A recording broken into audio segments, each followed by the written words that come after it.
ರಾತ್ರಿ ಇಲ್ಲ ಬಂದಿರ್ತಲ್ಲ ಅದಕ್ಕೆಲ್ಲ ಡೀಟೇಲ್ ನ್ಯೂಸ್ ಇಲ್ಲ ಪ್ರಶ್ನೆ ಇದೆ. ನನ್ನ ಹೆಸರು ವಿನಯ್ ಅಂತ ನೋಡಿ ನಮ್ಮೂರ. ಎಜುಕೇಶನ್ ಯಾಕೆ ನಿಲ್ಸಿರಿ ನೀವು? ಇಲ್ಲ ಸರ್, ಎಜುಕೇಶನ್ ನಾನು ಸೆಕೆಂಡ್ ಬಿಟ್ಬಿಟ್ಟೆ. ಅವಾಗಿಂದ ಪ್ಲಾನ್ ಐತಿ ಮಾಡಬೇಕಲ್ಲ. ಎಜುಕೇಶನ್ ಏನಾಗೋದು ಏನೋ ಆಗ್ತಿದ್ರು ನಮ್ಗೆ ಕೈಲಿ ಆಗಲಿಲ್ಲ. ಹಿಂಗೆ ಅನ್ಕೊಂಡು ಕೂತಾಗ ನಮ್ಗೆ ಈಗ ಸಫಿಷಿಯಂಟ್ ಅಂದ್ರೆ ಕೋಳಿ ಫಾರ್ಮ್ ಮಾಡ್ತಿರ್ತೀವಿ. ಅದಕ್ಕೆ ಇನ್ಫಾರ್ಮೇಶನ್ ಒಬ್ಬರು ಇಟ್ನಾವ್ದಾಗಿದ್ದಾರೆ ಅವರು ಸ್ವಲ್ಪ ನಮ್ಗೆ ಇದು ಮಾಡ್ತೀವಿ, ಏನು ಮಾಡ್ಬೇಕು ಏನು ಮಾಡ್ಬೇಕು. ಅವಾಗಿಂದ ನಾ ಈಗ 7 ವರ್ಷ ಆಯ್ತು, 6 ವರ್ಷ ಆಯ್ತಿದೆ. ಅವಾಗಿಂದ ಫಾರ್ಮ್ ಅಂದ್ರೆ ನೀವು ಒಬ್ಬರೇ ಮ್ಯಾನೇಜ್ ಮಾಡ್ತೀರಾ ಅದನ್ನ ಹೇಗೆ? ಮರಿ ಇದ್ದಾಗ ಸ್ವಲ್ಪ ವ್ಯಾಕ್ಸಿನ್ ಹಾಕೋದ್ನಾಗ ನಾವು 4 ಜನ ಇರ್ತೀವಿ. ಈಗ ಅಂದ್ರೆ ಇಬ್ಬರೇ ಇರ್ತೀವಿ. ಇವು ನಡೀತಾ ಏನು ಸಮಸ್ಯೆ ಆಗಲ್ಲ. ಈಗ ನೀವು ಟೋಟಲ್ 3 ಜನ ಇದ್ದೀರಾ? ಈಗ ಮರಿ ಬರ್ತಾ ಇದ್ದಾರೆ. ಹೌದು. ಆಯ್ತು. ಈ ಥರ IB ಕಂಪ್ನಿ ಒಳಗೆ ತಯಾರು ಅಂದ ಫಸ್ಟ್ ಸ್ಟಾರ್ಟಿಂಗ್ ಯಾವ್ದು ಕಂಪ್ನಿ ಇತ್ತು? ಈಗ ನಾನು 6 ವರ್ಷದ ಹಿಂದ್ಗಡೆ ಸುಗುಣಾ ಪ್ರಾಡಕ್ಟ್ ಸುಗುಣಾ ಫುಡ್ಸ್ ಅವಾಗ ಚೆನ್ನಾಗಿ ಬರ್ತಾ ಇದ್ದು. ಆದ್ರೆ ನಡ್ಬಾರ್ಕ್ ಲಾಕ್ಡೌನ್ ಆಗಿಂದ ಮರಿಗಿರಿ ಫುಲ್ ಮುಚ್ಚಿದ್ದು. ಅವಾಗ ಸಮಸ್ಯೆ ಆಗ ನಾವು ವಾಪಸ್ ನಮ್ಗೆ ಎಲ್ಲಕ್ಕಾಗಿ ಈಗ ಬೇರೆ ಕಂಪ್ನಿ ಹೋಗಿದ್ದೀವಿ. ಈಗ IB ಕಂಪ್ನಿ ಒಳಗಿದ್ದೀರಾ? IB ಕಂಪ್ನಿ ಟೋಟಲ್ ನೀವು ಮೊದಲು ಫಸ್ಟ್ ಸುಗ್ನಾ ಒಂದು, ಇದು IB ಒಂದು, 2 ಕಂಪ್ನಿ ಯೂಸ್ ಮಾಡಿ. IB ಬರೋಕ್ಕಿಂತ ಮುಂಚೆ ಲೋಕಲ್ ಕೊಡ್ತಿದ್ರು ಹಂಗೆ ಸುಮ್ಮನೆ ಬಂದು ಇಡೋದಂತ ಅವ್ರು ಇದ್ರೊಳಗೆ ತಗೋತಿದ್ರು. ಈಗ IB ಬರೋಣ IB ಕಂಪ್ನಿ ಸೇರಿದ್ರು. ಅಂದ್ರೆ ಆ ಕಂಪ್ನಿಗೆ ಏನ್ ವೇರಿಯೇಷನ್ ಐತಿ ಸರ್? ಆ ಕಂಪ್ನಿಗೆ ಭಾಳ ಡಿಫ್ರೆನ್ಸ್ ಇರ್ತದೆ. ಅವ್ರು ಲೋಕಲ್ದಾಗ ಏನೋ ಸ್ವಲ್ಪ ಬಿಲ್ ಕಮ್ಮಿ ಬರ್ತಿಲ್ಲ. ಈಗ ದೊಡ್ಡ ಕಂಪ್ನಿ ಇದೆ IB. ಈಗ ತುಂಬ ಇದೆ, ಸಾಕಷ್ಟು ಬಿಲ್ಲು ಬರುತ್ತೆ. ನಾವು ಎಷ್ಟು ದುಡಿದ್ವಿ ಅಷ್ಟು ಅಮೌಂಟ್ ಬರುತ್ತೆ. ಸರ್ ನಮ್ಗೀಗ ಸುಗ್ನಾ ಕಂಪ್ನಿ ಮತ್ತು ಇದು IB ಕಂಪ್ನಿ ಅಂತ ಹೇಳ್ತಿರಲ್ಲ, ಇದ್ರಾಗ ಜಾಸ್ತಿ ಅಮೌಂಟ್ ಬಂದಿದ್ದು ಯಾವ್ದು ನಿಮ್ಗೆ? ಯಾವ ಕಂಪ್ನಿದಿಂದ ಬಂದಿದ್ದು? ಈಗ ಸದ್ಯಕ್ಕೆ ಸರ್ IB ಒಳಗೆ ಬಂದಿರೋದ್ರಿಂದ ಹೋದ ಬ್ಯಾಚ್ 1,10,000 ಬಂದಿದೆ. 35 ದಿವಸಗಳೊಳಗೆ 35 ದಿವಸಗಳೊಳಗೆ ಯಾರ ರೈತರಿಗೂ ಅಷ್ಟು ಬೇರೆ ಇದ್ರಲ್ಲಿ ಬರಕ್ಕಿಲ್ಲ ಅನ್ಸುತ್ತೆ. ಸರ್ ನೀವೀಗ ಎಜುಕೇಶನ್ ಬಿಟ್ಟು ಈ ಫೀಲ್ಡಿಗೆ ಬಂದಿರಿ, ಏನ್ ಅನಿಸ್ತೈತಿ ನಿಮಗೆ? ಏನಿಲ್ಲ, ಆರಾಮಿದೇವ್ರಿ, ಮನ್ಯಾಗ ಇರ್ತೇವೆ, ಎಲ್ಲಿ ಹೋಗ್ಬೇಕು ಏನ್ ಟೆನ್ಷನ್ ಇರಂಗಿಲ್ಲ. ಮತ್ತೆ ಸ್ವಂತ ನಾವು ಕಾಲ ಮೇಲೆ ನಾವು ನಿಲ್ಬೋದು. ಇನ್ನೊಬ್ರಿಗೆ ಸಲ್ಯೂಟ್ ಹೊಡೆಯುವಂತ ಪರಿಸ್ಥಿತಿ ನಮ್ಗೆ ಬರಂಗಿಲ್ಲ. ರೈತರಂದ್ರೆ ನಮ್ಮ ದೇಶದ ಬೆನ್ನೆಲುಬು. ಅಂದ್ರೆ ಈಗ ಇನ್ನೊಬ್ರು ನಿಮ್ಮನ್ನ ನೋಡಿ ಮಾಡಬಹುದಲ್ಲ ಇದನ್ನ? ಮಾಡ್ಬೋದು ಅಡ್ಡಿಲ್ಲ, ಏನು ಇದಿಲ್ಲ. ಯಾರೋ ಬೇಕಾದ್ರೆ ಬಂದು ಇನ್ಫಾರ್ಮೇಶನ್ ಹೇಳ್ತೀವಿ, ಮಾಡೋದ್ರಿಂದ ಅನುಕೂಲ ಐತಿ ರೈತರಿಗೆ. ಈಗ ಒಂದ್ ನೌಕರಿ ಸೇರ್ಬೇಕಾದ್ರೆ 10 ಲಕ್ಷ ಕೊಡು 50 ಲಕ್ಷ ಕೊಡು ಅಂತಾರೆ. ಏನಿಲ್ಲ, 10 ಲಕ್ಷ ರೂಪಾಯಿ ಕೊಟ್ಟು ನಾವು ಸೆಡ್ ರೆಡಿ ಮಾಡ್ಕೊಂಡ್ರೆ ನಮ್ಮ ಲೈಫ್ ಟೈಮ್ ತನಕ ಇರತೈತಿ. ಅದರಿಂದ ಇನ್ನೊಬ್ರಿಗೆ ಏನು ಇದಾಗಿಲ್ಲ, ಮಾಡ್ಬೋದು. ನೀವೀಗ ಈ ಶೆಡ್ ಅನ್ನ ರೆಡಿ ಮಾಡಕ ಎಷ್ಟು ನಿಮಗೆ ಖರ್ಚು ಆಯ್ತು? ಇದು 12 ಲಕ್ಷ ರೂಪಾಯಿ ಬಂದಿದೆ ಶೆಡ್ಡಿಗೆ ಎಷ್ಟು? ಹೌದು ರೆಡಿ ಮಾಡ್ಬೇಕಾದ್ರೆ ಹೌದು. ಎಲ್ಲಾನು ರೆಡಿ ಆಗ್ಬೇಕು, ಮರಿ ಬರ್ಬೇಕಂದ್ರೆ. ಓಕೆ. ಈಗ ನಿಮ್ಗೆ ಒಂದು ವರ್ಷಕ್ಕಂತೇಳಿ ಎಷ್ಟು ಅಮೌಂಟ್ ಸೇವ್ ಆಗ್ಬೋದು? ಇಲ್ಲ, ಬ್ಯಾಚ್ ಎಷ್ಟು ಕೊಡ್ತಾರ ಅಲ್ರಿ, 5 ರಿಂದ 6 ಬ್ಯಾಚ್ ಕೊಡ್ತಾರೆ ಒಂದು ವರ್ಷಕ್ಕೆ. ಒಂದು ಸರಾಸರಿ 80 ರಿಂದ 1,20,000 ತನಕ ಬಿಲ್ ಬರ್ತಿದೆ. ಏನೋ 1 ಲಕ್ಷ ಇಳಿದ್ರು 5 ಬ್ಯಾಚ್ ಬಂತಂದ್ರೆ 5 ಲಕ್ಷ. ಏನೋ ಸ್ವಲ್ಪ ಕಡಿಮೆ ಬಂದಂದ್ರೆ 4 ರಿಂದ 5 ಲಕ್ಷ ರೂಪಾಯಿ ಬರ್ತಿದೆ ಈ ಶೆಡ್. ಸರ್ ಈಗ ನೀವೀಗ ಲೈಟ್ ಹಾಕಿರಲ್ಲ ಇದನ್ನ, ಈಗ ಸಪೋಸ್ ಲೈಟ್ ಏನೋ ಫಾಲ್ಟ್ ಆತೈತಿ ಇಲ್ರಿ, ಅವಾಗ ಇವಕ್ಕೆ ಥಂಡಿ ಅದು ಜಾಸ್ತಿ ಆಗಿ ಏನು ಸಾಯ್ಬೋದ್ರಿವ? ಸಾಯ್ತಾವ್ರಿ, ಆದ್ರೆ ಅವಾಗ ನಾವು ಕಲ್ಲಿಗೆ ಗ್ಯಾಸ್ ಮಾಡಿ ಟೆಂಪರೇಚರ್ ಮತ್ತು ಅವಾಗ ಬೆಳಕು ಬೇಕಂದ್ರೆ ಮತ್ತೇನು? ಹೌದು, ಅದು ಅಳವಡಿಕೆ ಮಾಡಿದ್ವಿ. ಅದು ಈ ಲೈಟ್ ಹೋತಂದ್ರೆ ಒಂದು ಕಡಿಮೆ ಅಂದ್ರೆ ಬೆಳಿ ಬೆಳೆದ ಒಂದು 2 ದಿನ ಆದ್ರೂ ಬರುತ್ತೆ, ಅಷ್ಟು ನಡೀತದೆ. ನಮ್ಗೆ ಅಂತ ಹೇಳಕ್ಕಾಗಂಗಿಲ್ಲ. ಇದು ಇವತ್ತು ಇಷ್ಟ ಹಿಂಗ ಆಗ್ತೈತಿ, ಬ್ಯಾಚ್ ಹಿಂಗ ಬರ್ತೈತಿ, ಇಷ್ಟ ಸಾಯ್ತು ಹೇಳಕ್ಕಾಗಂಗಿಲ್ಲ. ಅದು ಹೋದ ಬ್ಯಾಚ್ ನಮ್ದು ಕಂಪೇರ್ ಮಾಡಿದ್ರೆ ಒಂದು 150 ಮರಿ ಸೊತ್ತೈತಿ, 150 ಮರಿ.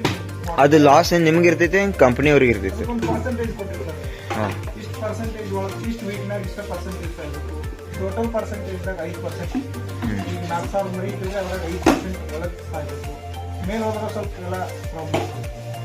ಆದ್ಮೇಲೆ ಹೋದ್ರೆ ಏನ್ ಸರ್ ನಿಮ್ಗೆ ಇರ್ತೈತಿ ನಾ ನಮ್ ಫೀಡ್ ತಿಂತಿತ್ತಲ್ಲ ಫೀಡ್ ಒಳಗ ಫೀಡ್ ಹೋಗಿತ್ತಂದ್ರೆ ನಮ್ದು ಎಫ್ಸಿಆರ್ ಬರಾಕತ್ತೆ ಹಿಂದ್ಗಡೆ ಬರಾಕ ಜಾಸ್ತಿ ಆಗ್ತದೆ ನಮ್ ಫೀಡ್ ಜಾಸ್ತಿ ವೇಟ್ ಇರಂಗಿಲ್ಲ ಅದ್ರದ್ದು ಫೀಡ್ ತಿನ್ ಸತ್ ಬಿಟ್ಟಿರ್ತಲ್ಲ ವೇಟ್ ಇರಂಗಿಲ್ಲ ಸರ್ ನೀವು ಸತ್ತಿರ್ತಾವಲ್ಲ ಅವ್ನ ಏನ್ ಮಾಡ್ತೀರ ನೀವು ಅವರು ಬರ್ತಾರೆ ಇಲ್ಲಿ ದಿವಸಾನು ಬರ್ತಾರೆ ಡೈಲಿ ಬಂದು ವಿಸಿಟ್ ಮಾಡಿ ಕಟ್ ಮಾಡಿ ಸೈಡ್ ಇಟ್ಟು ಕಂಪ್ನಿಗೆ ಅಪ್ಲೋಡ್ ಮಾಡಿ ಒಂದು ತೆಗ ತೆಗೆದಿರ್ತೀವಿ ನಾವು ಆ ತೆಗೆದೊಳಗೆ ಹಾಕಿ ಮುಗಿದಿರ್ತೀವಿ. ಅಂದ್ರೆ ಈಗ ಒಂದು ನಿಮ್ದು ಕೋಳಿ 35 ದಿನ ಆದ್ಮೇಲೆ ಎಷ್ಟು ಕೆಜಿ ಬರ್ತೈತಿ? ಅದು 2.1 ಇಟ್ಕೊಂಡು 2.4 ತನಕ ಬರ್ತೈತಿ ಐಬಿ ಒಂದ್ ಕೋಳಿ. 2.4 ತನಕ ಈ 35 ವರ್ಷಕ್ಕೆ ಬರುವಂತ ವೇಟ್. ಈ ಕ್ಲೈಮೇಟ್ ಹೆಂಗಿರುತ್ತೆ ಕ್ಲೈಮೇಟ್ ಭಾಳ ಇಂಪಾರ್ಟೆಂಟ್ ಆಗುತ್ತೆ. ಅಂದ್ರೆ ಜಾಸ್ತಿ ಅದಕ್ಕೆ ಏನ್ ಮೆಡಿಸಿನ್ ಬೇಕಿಲ್ಲ ಏನು ಬೇಕಿಲ್ಲ ಅದು ಆಟೋಮೆಟಿಕ್ ಆಗಿ ಕ್ಲೈಮೇಟ್ ಸ್ವಲ್ಪ ವೇರಿಯೇಷನ್ ಆತಂದ್ರೆ ಅದು ವೇರಿಯೇಷನ್ ಆಗುತ್ತೆ. ಅಂದ್ರೆ ಜಾಸ್ತಿ ಹೀಟ್ ಬೇಕು ಹೀಟ್ ಮರಿ ಇದ್ದಾಗ ಬೇಕು ದೊಡ್ಡದಾದ್ಮೇಲೆ ಕೋಲ್ಡ್ ಬೇಕು. ಅಂದ್ರೆ ನೀವು ಈಗೇನು ಸಪೋಸ್ ಈಗ ಬೇಸಿಗೆಗಾಲ ಐತಂದ್ರ ಅವಾಗ ಕೋಲ್ಡ್ ಬೇಕಾಗಿರ್ತೈತಿ ಆ ಟೈಮ್ದಾಗ ಏನ್ ಮಾಡ್ತೀರಿ ನೀವು? ಫ್ಯಾನ್ ಅದು ಅಳವಡಿಸಿರೋ? ಫ್ಯಾನ್ ಮಾಡ್ತೇವ್ರಿ. ಫ್ಯಾನ್ ಏನಾಗ್ತೈತಿ ಕರೆಂಟ್ ಇದ್ದಾಗ ಅಷ್ಟೇ ಆಗ್ಬಿಡ್ತೈತಿ. ರೈತರ ಕಡೆ ಸಮಸ್ಯೆ ಆಗ್ತೈತಿ ಯಾಕಂದ್ರೆ ಜನರೇಟರ್ ಕುಂತು ಸಮಸ್ಯೆ ಇರುತ್ತೆ. ಜನರೇಟರ್ ಹಂಗಾಗಲ್ಲ ಕರೆಂಟ್ ತೋಟದಾಗ ಬರಂಗಿಲ್ಲ ನಿರಂತರ ಜೊತೆ ಹಿಂಗಾಗಿ ಜಾಸ್ತಿ ನಾವು ಡ್ರಿಪ್ ಉಗಿದ್ ಬಿಡ್ತೇವೆ ಮೇಲ್ಗಡೆ ರೌದಿ ಗಿಡಿ ಹಚ್ಚಿ ಡ್ರಿಪ್ ಉಗಿದ್ ಬಿಡ್ತೇವೆ. ಅದರಿಂದ ಕೋಲ್ಡ್ ಆಗ್ತೈತಿ ಏನ್ ಸಮಸ್ಯೆ ಆಗಿಲ್ಲ. ಸರ್ ಈಗ ನೀವು ಕೋಳಿ ಬರ್ತಾವೆ ಅದರದಿಂದ ಸ್ಮೆಲ್ ಬರ್ತೈತಿಲ್ಲ ಅದಕ್ಕಿಂತ ಹೊರಗಿನ ಮಂದಿಗೆ ಏನು ಡಿಸ್ಟರ್ಬ್ ನಾವೊಂದು ಮುನ್ನೆಚ್ಚರಿಕೆ ಮಾಡ್ತೀವಿ. ಒಂದು ಸ್ಪ್ರೇ ಸಿಗ್ತೀವಿ ಆ ಸ್ಪ್ರೇ ಗ್ರೇ ಹೊಡೆದು ಸ್ಮೆಲ್ ಬರ್ದಾಗ ನೋಡ್ಕೊತೀವಿ. ಬರಾಕತ್ತಿದ್ದು 4,400 ಬರ್ತದೆ. ಶರ್ಟ್ ಇದ್ದಿದ್ದ 5,225 ಸ್ಕ್ವೇರ್ ಫೀಟ್ ಐತಿ. ಒಂದು ಸ್ಕ್ವೇರ್ ಫೀಟ್ಗೆ 1.3 ಒಂದು ಮರಿ ಕೊಡ್ತಾರೆ ಅವರು. 4,300 ಅಥವಾ 4,200 ಅಂದ್ರೆ ಎಷ್ಟು ದಿವ್ಸನಾಗ ತೆಗಿತೀರಿ ನೀವು ಮರಿ? ಇಲ್ಲಿ ಮರಿ ಟೋಟಲ್ 35 ದಿವಸ ಬಿಟ್ಟಿರ್ತಾರಲ್ಲ 35 ದಿನ. ಇವತ್ತು ಬಂತಂದ್ರೆ ಇವತ್ತಿಂದ 35 ದಿನ. ಅಂದ್ರೆ ನಿಮ್ಗೆ ಲಾಭ ಎಷ್ಟಾಗ್ತೈತಿ ಇದ್ರಾಗ ಇದು ಮಾಡಿದ್ರಿ? ಅದು ಎಫ್ಸಿಆರ್ ಅಂತ ಒಂದು ಇರ್ತೈತೆ. ಅದ ಬೇಸಿಕ್ ಜಿಸಿ ಇರ್ತೈತೆ. ನಾವು ಕಡಿಮೆ ಫುಡ್ ತಿನ್ನಿಸಿ ಜಾಸ್ತಿ ವೇಟ್ ಬಂತಂದ್ರೆ ಜಾಸ್ತಿ ದುಡ್ಡು ಬರ್ತೈತೆ. ಜಾಸ್ತಿ ಫೀಡ್ ತಿಂದ್ರೆ ಕಡಿಮೆ ವೇಟ್ ಬರ್ತದೆ ಕಡಿಮೆ ದುಡ್ಡು ಬರ್ತದೆ. ಫೀಡ್ ತಿನ್ನೋದ್ರ ಮೇಲೆ ಡಿಪೆಂಡ್. ಮ್ಯಾನೇಜ್ಮೆಂಟ್ ಸರಿಯಾಗಿ ಅಂದ್ರೆ ಇದು ಒಬ್ಬರ ಮಾಡ್ಬೋದೇನು? ಒಬ್ಬರ ಮಾಡ್ಬೋದು. ಮರಿ ಬಂದಾಗ ಸ್ವಲ್ಪ ಗೊತ್ತಾಗ್ತೈತಿ. ಹಂಗಂತ ಈಗ 3 ಮಂದಿ ಬಂದು ನಾವು ಇದಂದ್ರೆ ದೊಡ್ಡ ಏನಿಲ್ಲ ಒಂದು 8 ದಿನ ತನಕ ಒಬ್ಬರ ಮಾಡ್ಬೋದು. ಈಗ ಮರಿ ಬರತ್ತ ಅವಕ್ಕ ತಂಡಿ ಹತ್ಬಾರ್ದಂತ ಈಗ ಟೆಂಪ್ರೇಚರ್ ಮೇಂಟೈನ್ ಮಾಡ್ಬೇಕು. ಅವಕ್ಕ ಈ ಟೆಂಪ್ರೇಚರ್ ಎಷ್ಟು ದಿನ ಮೇಂಟೈನ್ ಮಾಡ್ತೀವಿ 4 ದಿನ ಮುಂದೆ ಮರಿ ಏನು ಮೋಟರ್ ಬರಂಗಿಲ್ಲ ಹಂಗಂತ ಈಗ ಪ್ಯಾಕ್ ಮಾಡಿ ಖರ್ಚಿಗೆ ಇಡ್ತೀವಿ. ಮತ್ತೆ ಕರೆಂಟ್ ಬಿಲ್ ಅದು ನಿಮ್ಗೆ ಒಂದು ಬೀಡ್ ಆದ್ಮೇಲೆ ಎಷ್ಟು ಬರ್ತಿತ್ತು ಕರೆಂಟ್ ಬಿಲ್? ಬಂದು ಭಾಳ ಇರ್ತಾವಲ್ರಿ ಹಿಂಗಾಗಿ 4,000 ಹಿಡ್ಕೊಂಡು 4,500 ರೂಪಾಯಿ. 4,000 ರಿಂದ 4,500. ಅಂದ್ರೆ ನಿಮ್ಗೆ ಒಂದು ಬೀಡಿಗೆ ಇಂತಿಷ್ಟ ಟೋಟಲ್ ಅಮೌಂಟ್ ಎಷ್ಟು ಬರ್ತೈತಿ ಅಂದಾಜು? ಕಡಿಮೆ ಅಂದ್ರೆ ಜಾಸ್ತಿ ವೇಟ್ ಬಂತು ಎಫ್ಸಿಆರ್ ಚಲೋ ಕೂತಂದ್ರೆ 120 ತನಕ ಬಿಲ್ ಬರ್ತೈತಿ. 4,100 ಮರಿಗೆ ಇಲ್ಲ ಏನೋ ಬ್ಯಾಚ್ ಹಿಂಗು ಹಿಂಗು ಆತಂದ್ರೆ ಕಡಿಮೆ ಪೂರ ಕಡಿಮೆ ಬಂದ್ರೆ ಒಂದು 80,000 ರೂಪಾಯಿ ಬಿಲ್ ಬರ್ತೈತಿ. ಈ ಹೋದ ಬ್ಯಾಚ್ ನಮ್ಗೆ 1,11,000 ರೂಪಾಯಿ ಬಂದಿತ್ತು 35 ದಿನಕ್ಕೆ. ಯಾವ ಕಂಪ್ನಿ ಮರಿಯೋ? ಐಬಿ ಕಂಪ್ನಿ ಅಂತ ಹೇಳ್ತೀವಿ. ಅಬೀಸ್ ಮೊಬೈಲ್ಗಳ ಬ್ರ್ಯಾಂಡ್ ಐತಿ. ಚಲೋ ಅದಾರ ಚಲೋ ಕೋಆಪರೇಟ್ ಮಾಡ್ತಾರೆ. ದಿನ ಡೈಲಿ ಬರ್ತಾರೆ ಅವ್ರು ವಿಸಿಟಿಗೆ ಬಂದು ಚಲೋ ಅದಾರ ಮಾಡಿಕೊಡ್ತಾರೆ. ರೈತರಿಗೆ ಭಾಳ ಇನ್ಫಾರ್ಮೇಶನ್ ಹೇಳ್ತಾರೆ ಅವ್ರು. ಅದರಿಂದ ಚಲೋ ಬೆಳೆಸ್ತಾರೆ. ಈಗ ಈ ಭಾಗದಾಗ ಚಲೋ ನಡೀತಾರೆ. ಅಂದ್ರೆ ಇಲ್ಲಿ ನಿಮ್ದು ಒಂದ ಫಾರ್ಮ್ ಐತೇನ ಇನ್ನ ಅದಾವ? ಇನ್ನ ಫಾರ್ಮ್ ಅದಾವ. ಇನ್ನ ಫಾರ್ಮ್ ಅದಾವ. ನಮ್ಮ ಇನ್ನ ಆದ್ರೆ ನಮ್ಮ ಮಾವುಗಳು ದಿನ ಅದಾವ್ರಿ. ಇನ್ನ 50,000 ಫಾರ್ಮ್ ಇದೆ. ಮತ್ತೆ ತಳಗ ಹಾಕಿರಲ್ಲ ಇದೇನದು? ಅದ ಬತ್ತು ಹೊಟ್ರೆ.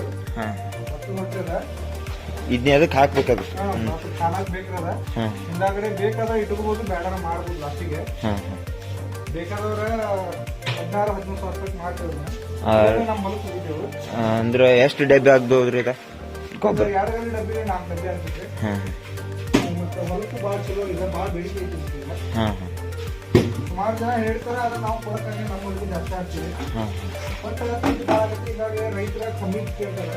ಹಾಂ ಕೊಡೋದಾಗ ನಮ್ಮ ಹೊಲಕ್ಕೆ ಹಾಕ್ತೀವಿ. ಹೌದು. 140 ರೂಪಾಯಿ ಒಂದು ಚೀಲ ಹೊಟ್ಟೈತಿ ಈಗ. ಇದು ಎಷ್ಟು ಚೀಲ ಹಾಕ್ತೀರಿ ಅಂದ್ರೆ ಕಡಿಮೆ ಅಂದ್ರೆ 70 ರಿಂದ 80 ಚೀಲ ಹಾಕ್ತೀವಿ ಒಂದು ಸೀಸನ್ ಹೋಗೋ ಒಂದು ಬ್ಯಾಚಿಗೆ. ಮತ್ತು ಇದಕ್ಕೆ ಅದು ಪೀಡ್ ಅಂತ ಕೊಡ್ತಿರಲ್ಲ ನೀವು, ಅದು ಎಷ್ಟು ಹತ್ತೈತಿ ನಿಮ್ಗೆ? ಒಂದು ಹಾಕ್ತಿತ್ತು ಅದು 15 ಟನ್ ಫೀಡ್ ಆಗ್ತೈತಿ. 15 ಟನ್ ಪೀಡ್ ಅಂದ್ರೆ ಒಂದು ಪೀಡಿನ ಚೀಲಿಗೆ ಎಷ್ಟು ಬೀಳ್ತೈತಿ ನಿಮ್ಗೆ? ಇದೆಲ್ಲ ಕಂಪ್ನಿಯವ್ರಿಗೆ ಹಾ. 44 ರೂಪಾಯಿ ಕೆಜಿ ಇರ್ತದೆ. 1 kg ಎಷ್ಟು ಕೆಜಿ ಬ್ಯಾಗ್ ಬರ್ತಾವ್ರಿ? ಇದು ನಮ್ಮ ಐಬಿ ಕಂಪ್ನಿ ಒಳಗೆ 60 ಕೆಜಿ ಬ್ಯಾಗ್ ಬರ್ತದೆ. ಕಲ್ಗಿ ಸಿಗ್ತಿದ್ರಲ್ಲ, ಹಾಂ ಕಲ್ಗಿ ತರಿಸ್ತೀವಿ ನಾವು ಇಲ್ಲೇ ಅದರ. ಹಾಂ ನಮ್ಮ ಕಂಪ್ನಿ ಒಳಗೆ ಸಿಗಂಗಿಲ್ಲ, ಹಾಂ ಸ್ವಲ್ಪ ಮೆರಜ್ ಒಳಗೆ ಸಿಗ್ತೈತಿ. ಹಾಂ ಅಲ್ಲಿಂದ ತರಿಸಿ ಗಾಂಬಿ ಡಬ್ಬಿ ಒಳಗೆ ಹಾಕಿ ಅದನ್ನ ಹಚ್ಚಿ ಮಾಡಿ ಎಲ್ಲ ಕೊಡ್ತೀವಿ. ಅಂದ್ರೆ ಏನು ಇದ್ರ ಒಳಗೆ ಇಡ್ತೀರ ಅದನ್ನ? ಒಂದು ಬೋರ್ಡಿಂಗ್ದಾಗ ಬಂದಿತ್ತು. ಹೌದು. ಈಗ 8 ಬೋರ್ಡಿಂಗ್ ಐತಿ, 8 ಬೋರ್ಡಿಂಗ್ ಹ್ಞೂ ಡಬ್ಬಿ ಒಳಗೆ ಹಾಂ ಕಲ್ಲಿನ ಡಬ್ಬಿ ಹಾಂ